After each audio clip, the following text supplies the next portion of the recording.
بسم اللہ الرحمن الرحیم۔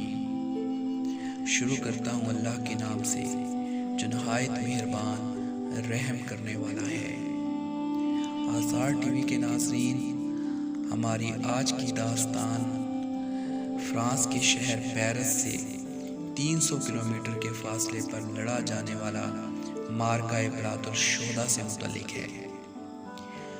معرکہ بلاد الشہداء، جسے انگریزی زبان میں بیٹل آف ٹارس اور فرانسیسی زبان میں طوق کے نام سے یاد کیا جاتا ہے، یہ جنگ اکتوبر 732 عیسوی بمطابق 114 ہجری کو موجودہ فرانس کے شہر طوق کے قریب لڑی گئی، جس میں اسپین میں قائم خلافت بنو امیہ کو بظاہر تو فرنگیوں کے ہاتھوں شکست سے دوچار ہونا پڑا، لیکن مسلمانوں کی دلیری اور جرأت مندی کو دیکھ کر یورپ کے عواموں میں لرزہ طاری ہو گیا۔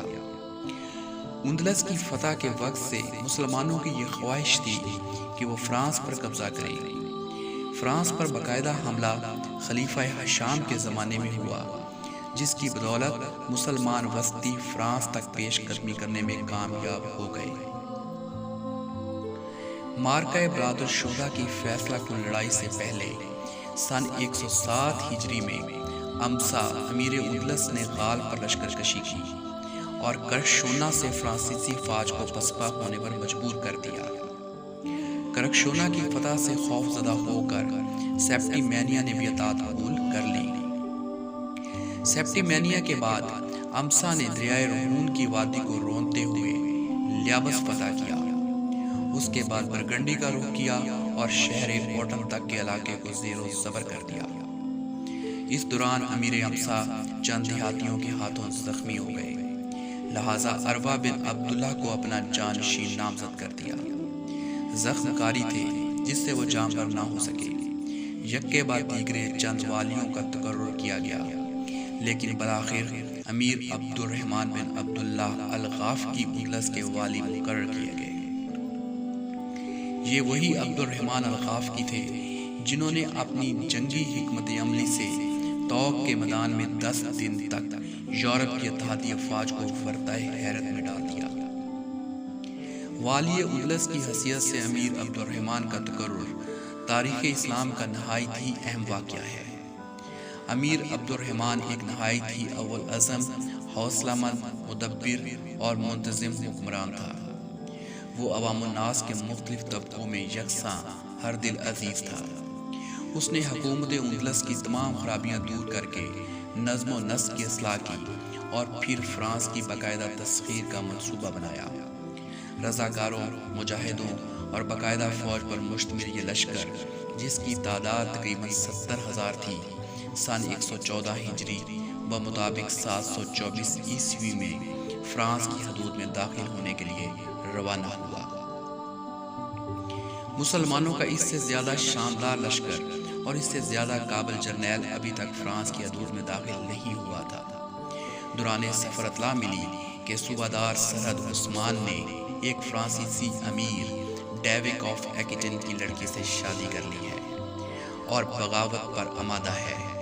امیر عبد الرحمن نے فوراً اس کی سرگوبی کے لیے فوج روانہ کی اور پھر عثمان مارا گیا۔ عبد الرحمن اب غال کی حدود میں داخل ہو گیا۔ وادی رہون مسلمانوں کے قدموں میں تھی۔ مخالف قوتیں خس و خاشاک کی طرح بہتی جا رہی تھیں۔ معمولی سی مزاحمت کے بعد مسلمان افواج نے آرلس کے شہر پر قبضہ کر لیا۔ اس کے بعد کوہ پارینیس کو پار کرنے کے بعد بورڈکس کے شہر کو سر کرتے ہوئے اسلامی لشکر برگنڈی کی طرف بڑھا۔ راستے میں دریائے ڈارون کے کنارے ڈیوک آف ایکٹین نے راہ روکنے کی کوشش کی، مگر منہ کی کھائی اور کثیر مالی اور جانی نقصان کے بعد راہ فرار اختیار کی۔ اس زمانے میں فرنگیوں کا بادشاہ تھیوڈر سوم تھا، لیکن اصل طاقت پیرس کے میر چارلس مارٹل کے ہاتھ میں تھی۔ غال کے قومی دفاع کا ذمہ دار اور در حقیقت یہی شخص تھا۔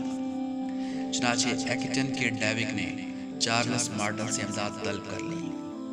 غال موت اور زیست کے مسئلے سے دوچار تھا، چنانچہ یورپ کے دیگر ممالک سے بھی غال کے لیے امدادی فوجیں روانہ کی گئیں۔ مسیح دنیا مسلمانوں کے خلاف آخری مارکہ رائی کے لیے اب پوری طرح مستعد تھی۔ چنانچہ چارلس مارٹل اپنی افواج کے ساتھ طوق کے قریب اسلامی افواج کے مد مقابل خیمہ زن ہوا۔ مسلمانوں اور مسیحیوں کی تعداد کا کوئی مقابلہ نہ تھا۔ علاوہ ازیں مسلمان افواج میں بربر اور عرب گروہ کے درمیان کشیدگی موجود تھی۔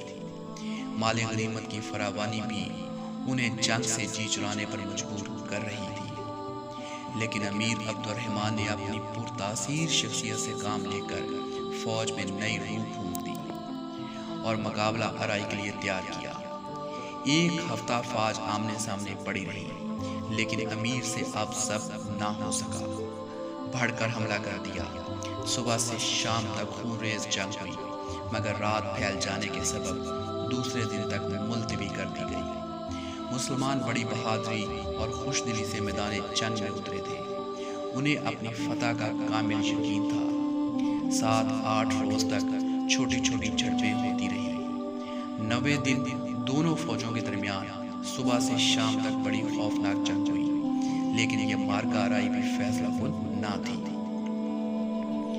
10ویں دن الال صبح ہی جنگ کا آغاز کر دیا گیا۔ دونوں اطراف سے پھڑ پھڑ کر ایک دوسرے پر حملے ہوتے رہے۔ تلواروں کی جھنکار اور گھوڑوں کی ہنہناہٹ سے میدان جنگ میں عجیب شور وحشت برپا تھا۔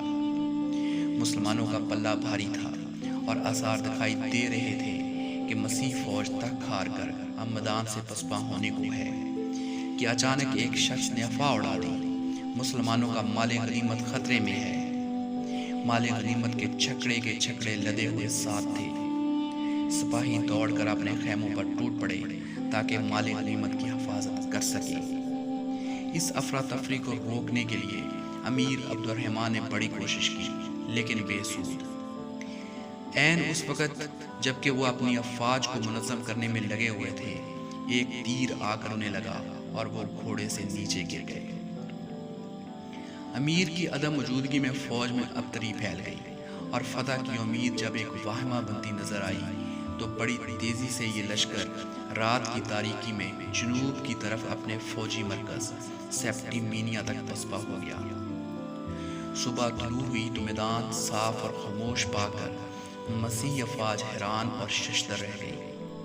انہیں یقین نہیں آ رہا تھا کہ مسلمان فوج جو فتح کے اتنے قریب تھے، مال غنیمت کی انبار چھوڑ کر پسپائی اختیار کر چکی ہے۔ وہ اسے کوئی جنگی چال سمجھتے ہوئے بڑے حزم و احتیاط کے ساتھ میدان میں قدم رکھ رہے تھے۔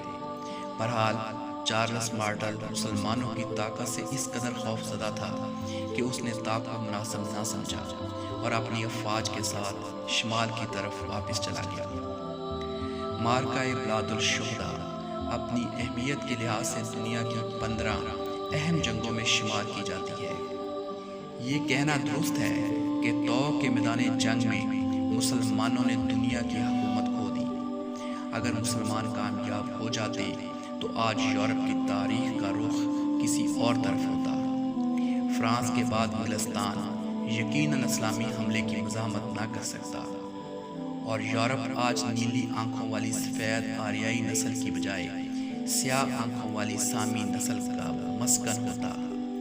مشہور مورخ ایڈورڈ گیبن نے اپنی مارکہ آرا تاریخ زوال روما میں لکھا ہے، دریائے رائن نیل یا فرات سے زیادہ گہرا نہیں ہے۔ عرب بحری بیڑا بغیر لڑے ہوئے ٹیمز کے دہانے پر آ کھڑا ہوتا اور عین ممکن ہے کہ آج آکسفورڈ میں قرآن پڑھایا جا رہا ہوتا اور اس کے میناروں سے پیغمبر اسلام کی تعلیمات کی تقدیس بیان کی جا رہی ہوتی۔ دوستو، یہ جنگ ہمیں اس بات کا سبق دیتی ہے کہ ہم نے کس طرح مال غنیمت کی حوث میں اپنے وسیع مقاصد کو کھو دیا۔ لالچ انسانی ارادوں کو متزلزل کر دیتا ہے اور بے پناہ طاقت کے باوجود وہ منزل کو نہیں پا سکتے۔